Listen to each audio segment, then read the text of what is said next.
Tested America rises to the occasion. And to those families and citizens. Where are you with the House bill? Yesterday we talked to you in the Oval Office.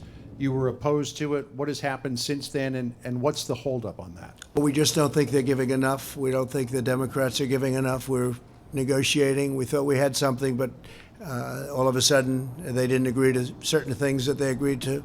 So we could have something, but we don't think they're giving enough. They're not doing what's right for the country. Senators Lindsey Graham and also Senator Rick Scott are self-isolating. Are you planning to take any kind of precautionary measure to protect you and also your staff who was there with him? We have no symptoms whatsoever, and we had a great meeting with the president of Brazil, Bolsonaro. Great guy, very tremendous. He's doing a fantastic job for Brazil. And as you know, he tested negative, meaning nothing wrong this morning, and we got that word too. Because we did have dinner with him. We were sitting next to each other for a long period of time. But are you in contact with him over the coronavirus crisis? We're talking about it country to country, but we did discuss if he had a problem. It was reported that he may have it, and he doesn't, fortunately. Dr. Fauci said earlier this week that the lag in testing was, in fact, a failing. Do you take responsibility for that? And when can you guarantee that every single American who needs a test will be able to have a test? What's the date of that? Yeah, no, I don't take responsibility at all because we were given a set of circumstances and we were given rules, regulations, and specifications from a different time. Wasn't meant for this kind of an event with the kind of numbers that we're talking about.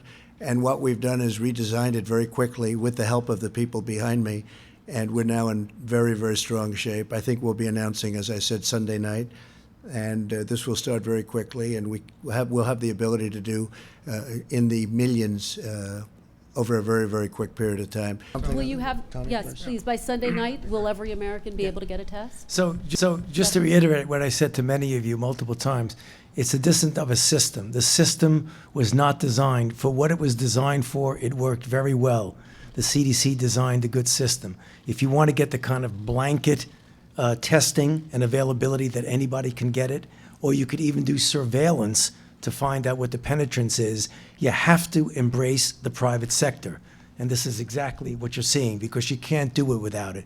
So when I said that, I meant the system was not designed for what we need. Now, looking forward, the system will take care of it. There are 17 countries that are in the so-called Schengen zone that have fewer coronavirus cases than the UK. And just in the past 24 hours, the UK has added 208 coronavirus cases to their total. Why do they, Mr. President, deserve an exemption? And would you consider adding them to this travel ban list? Well, that was recommended to me by a group of professionals, and we are looking at it based on the new numbers that are coming out, and we may have to include them in the list of countries that we will, you could say, ban or whatever it is during this period of time. But yeah, the numbers have gone up fairly precipitously over the last 24 hours, so we may be adding that. And we may be adding a couple of others, and we may frankly start thinking about taking some off. You have mentioned that the number in China has been decreasing. China has made tremendous progress in the past weeks. True. I'm wondering how much confidence does this give you to control the virus in the United States? And do you see the data China has been sharing with the United States has been helpful? I think it has been helpful. We've been working very much with China. I've spoken, as you know, with President Xi. They went through hell, and their numbers are starting to look very good. They're really looking very good. We're very happy about that. We are sharing data, yes. In fact, we're sharing quite a bit of data, including the fact that some of our pharmaceutical companies are working over there right now with large groups of people.